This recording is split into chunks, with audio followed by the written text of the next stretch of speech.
The killing of the Maltese journalist who investigated the Panama Papers scandal is reverberating around the world. Daphne Carauana Galizia was killed when a bomb exploded under her car as she left her home in Malta. Her most recent revelations had targeted Malta's Prime Minister and two of his closest aides, alleging high-level corruption and kickbacks. Our foreign editor, Graham Acton, reports. Just outside the Maltese capital Valletta, more than 1,000 people attended a public vigil following the death of investigative journalist Daphne Carauana Galizia. She ran a hugely popular blog in which she relentlessly highlighted cases of alleged high-level corruption targeting Maltese politicians across party lines.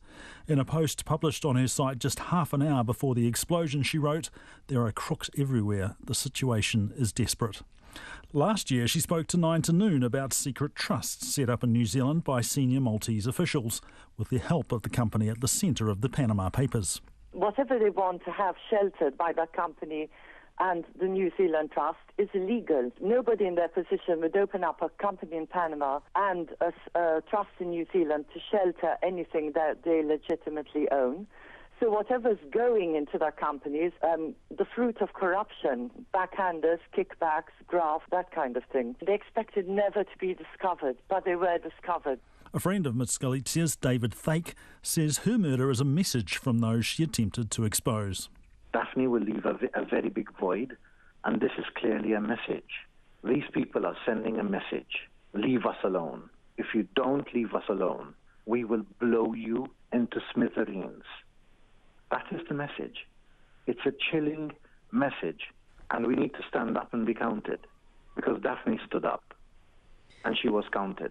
Earlier this year, Ms Galizia claimed documents from a small Malta-based bank showed that the wife of Maltese Prime Minister Joseph Muscat was the owner of a company in Panama, and that large sums of money had been moved between the company and mysterious bank accounts in Azerbaijan. The couple denied the accusation. Mr Muscat called and won early elections in June in an attempt to counter the allegations of corruption. But across Malta, Ms Galizia's violent death is raising real questions about corruption within the government and has sparked an increasing anger among the public. Matthew Swareb is head of news at the Times of Malta. The leader of the opposition said this was political murder because there was, according to him, a collapse of the rule of law in Malta. And the rule of law was what Daphne used to write. Daphne used to write about corruption. She used to write about lack of the rule of law, lack of respect for the laws from top down. That's what she used to write about, and that is what people are angry about. Maltese Prime Minister Joseph Muscat says the murder of Daphne Galizia is a barbaric act, and he has asked the FBI to help investigate the crime. For Checkpoint, Graham Acton.